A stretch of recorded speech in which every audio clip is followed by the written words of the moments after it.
हर student की life में एक ऐसा टीचर जरूर होता है जिससे हमें सबसे ज़्यादा डर लगता है ना। और अगर हमने उस टीचर का होमवर्क ना किया हो तो वो डर दुगना हो जाता है। ऐसे में स्कूल जाने का बिल्कुल मन नहीं करता, बस ऐसा लगता है कि कहीं छुप जाओ। हमारी कहानी का हीरो एक छोटा सा लड़का जिसका नाम है फ्रांज। उसके लिए वो डरावने टीचर थे एम हेमल। और आज फ्रांस की हालत भी कुछ ऐसी ही थी क्योंकि उसने भी अपना होमवर्क नहीं किया था।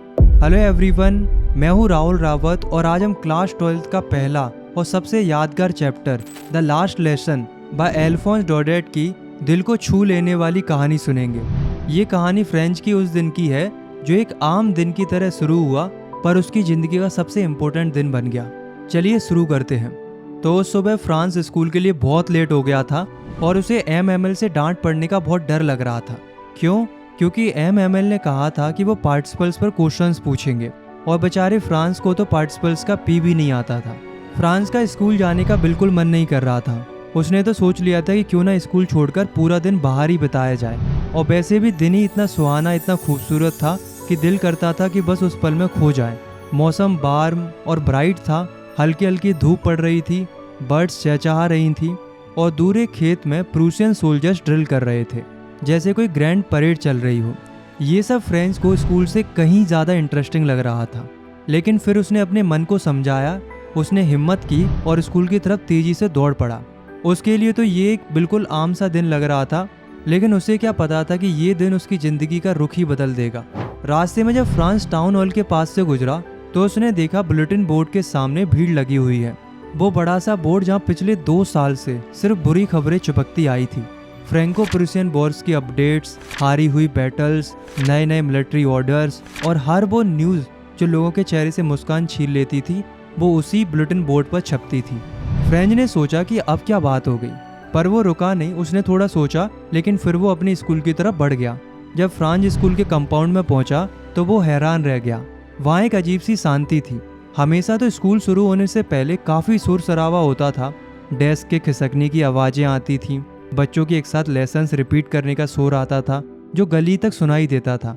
पर आज हर जगह शांति थी, बिल्कुल संडे मॉर्निंग जैसे मानो स्कूल की छुट्टी हो। फ्रेंच को ये खामोशी थोड़ी अजीब लग रही थी, बेचैन कर रही थी। उसे ऐसा लग रहा था कि आज कुछ तो अलग है। फ्रांस डरते डरते सांस रोके क्लासरूम के अंदर गया। उसके मन में एक ही डर था कि अब तो एम हेमल से जोर की डांट पड़ेगी। लेकिन उसे एक सरप्राइज मिलता है। एम हेमल ने उसे गुस्से से देखने की बजाय बड़े प्यार से कहा कि जल्दी से अपनी जगह पर बैठ जाओ लिटिल फ्रांस, हम तुम्हारे बिना शुरू कर ही रहे थे। फ्रांस हैरान रह गया कि सर को अचानक से ये हो क्या गया है। फ्रांस जल्दी से अपनी सीट पर बैठ गया। जैसे जैसे उसका डर थोड़ा कम हुआ, उसने आसपास देखना शुरू किया और तब उसकी नज़र गई एम हेमल पर। आज उन्होंने अपने स्पेशल ओकेशन वाले कपड़े पहने हुए थे। उनका ग्रीन कोट, फ्रिल्ड शर्ट और एक छोटी सी ब्लैक सिल्क कैप, सब कुछ बहुत सुंदर लग रहा था।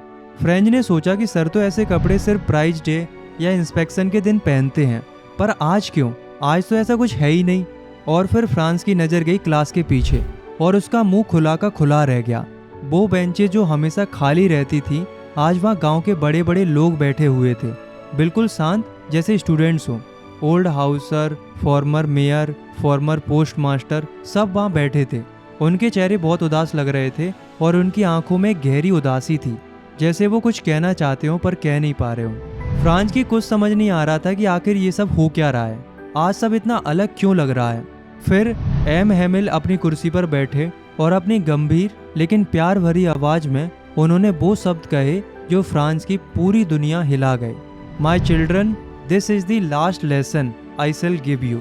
फ्रांस के लिए ये बात बिजली की तरह थी, जैसे अचानक उसके सिर पर एक थंडर क्लैप हो गया हो। वो हक्का बक्का रह गया। फिर एम एमएल ने बताया कि बर्लिन से ऑर्डर आया है कि अब से एल्सेस और लोरेन के जितने भी स्कूल्स हैं उनमें सिर्फ जर्मन लैंग्वेज पढ़ाई जाएगी। कल से एक नया मास्टर आएगा और आज तुम्हारा आखिरी फ्रेंच लेसन है। और तब सब कुछ फ्रेंच को समझ आ गया कि जो खबर उसने बुलेटिन बोर्ड के पास देखी थी वो यही थी। इसलिए एम एमएल ने आज अपने स्पेशल कपड़े पहने थे और इसलिए गांव के बूढ़े लोग क्लास के पीछे शांति से बैठे थे। और वो सब इसलिए आए थे ताकि वो एम हेमल की 40 साल की मेहनत और ईमानदारी को और अपनी प्यारी फ्रेंच भाषा को आखिरी बार रिस्पेक्ट और शुक्रिया कह सके। ये सब महसूस करते ही फ्रेंच के दिल में गहरा पछतावा भर गया। उसने सोचा कि मेरा आखिरी फ्रेंच लेसन है और मुझे तो ठीक से लिखना भी नहीं आता। अब उसे लग रहा था कि इतने सालों से जो वो पढ़ाई से भागता रहा वो उसकी सबसे बड़ी गलती थी। वो किताबें जो अभी तक उसे बोरिंग और बेकार लगती थी अब वो उसे सबसे प्यारी लग रही थी, जैसे वो उसके पुराने और अच्छे दोस्त हो जिन्हें वो कभी खोना नहीं चाहता था। और एम हैमिल जो हमेशा स्ट्रिक्ट रहते थे, जिनसे वो हमेशा डरता था, आज वो उसे एक बड़े ही प्यारे और समझदार टीचर लग रहे थे। उनका आयरन रूलर, उनकी डांट, सब कुछ भूल गया था फ्रांज। अब उसके दिल में सिर्फ ये था कि वो जा रहे हैं और मैं उन्हें फिर कभी नहीं देख पाऊंगा। एक छोटा सा बच्चा अचानक बड़ा हो गया था। उसे समझ में आ गया था कि भाषा सिर्फ वर्ड्स नहीं होती, वो हमारी पहचान, हमारा गौरव होती है, और जब वो छिन जाती है तो सिर्फ पछतावा रह जाता है। उस दिन एम हैमिल ने हर चीज़ इतने पेशेंस से पढ़ाई जैसे वो जाने से पहले अपना सारा ज्ञान, अपनी सारी नॉलेज उनके दिमाग में भर देना चाहते हों। उन्होंने ग्रामर पढ़ाया और फ्रांस को हैरानी हुई कि उसे सब कुछ कितनी आसानी से समझ में आ रहा था। मैंने कभी इतने ध्यान से नहीं सुना था और एम हैमिल ने भी कभी इतनी पेशेंसली सब कुछ नहीं समझाया था। वो एक नॉर्मल क्लास नहीं थी, वो एक अनमोल पल था जिसमें हर वर्ड, हर लाइन जैसे दिल में उतर रही थी।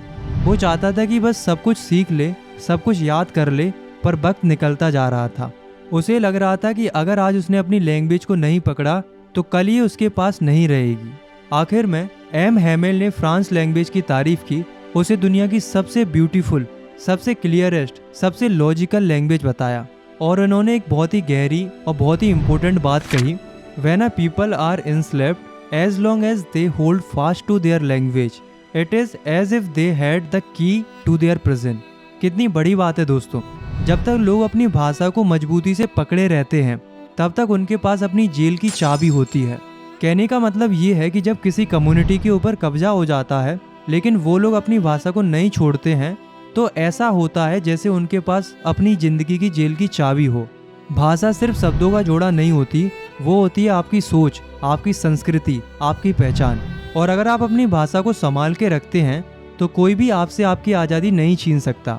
देखो दरअसल क्या था कि फ्रांस वॉर हार गया था और उसके ऊपर प्रूसिया का कब्जा हो गया था, इसलिए इनके ऊपर जबरदस्ती जर्मन लैंग्वेज थोपी जा रही थी। इसलिए एम हैमिल ने यही कहा कि जब तक आप अपनी भाषा को जिंदा रखते हो तब तक आपके पास अपनी जेल की चाबी होती है, और जब आप अपनी भाषा को संभाल के रखते हैं तो दुनिया की कोई ताकत आपसे आपकी आज़ादी नहीं छीन सकती। आगे फ्रांस देखता है कि छत पर कबूतर धीरे से गुटरगू कर रहे थे। फ्रांस ने उन्हें देखा और मासूमियत से सोचा, will they make them sing in German even the pigeons? क्या ये लोग कबूतरों को भी जर्मन में गाने पर मजबूर करेंगे? एक बच्चे का ये सवाल उस जुल्म की पूरी कहानी बयां कर रहा था। और फिर चर्च की घड़ी ने 12 बजाए, एंग्लस प्रेयर बेल बजती है। उसी वक्त प्रूशियन सोल्जर्स के ट्रम्पेट्स की आवाज़ आती है। हैमिल अपनी चेयर से उठते हैं, उनका चेहरा एकदम पीला पड़ा हुआ था। वो बहुत लंबे और गर्व से भरे हुए लग रहे थे। उन्होंने कुछ कहना चाहा, माय फ्रेंड्स, पर उनका गला भर आया। इमोशंस ने उन्हें जकड़ लिया, वो फिर बोल ही नहीं पाए।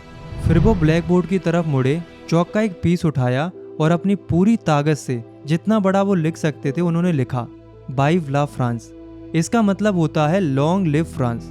फिर वो रुके, अपना सिर ब्लैक बोर्ड से टिका लिया और बिना कुछ कहे हाथ से इशारा किया, school is dismissed, you may go, the last lesson was over. पर उसका सबक जिंदगी भर के लिए था। तो दोस्तों, द लास्ट लेसन सिर्फ एक कहानी नहीं है, ये एक एहसास है।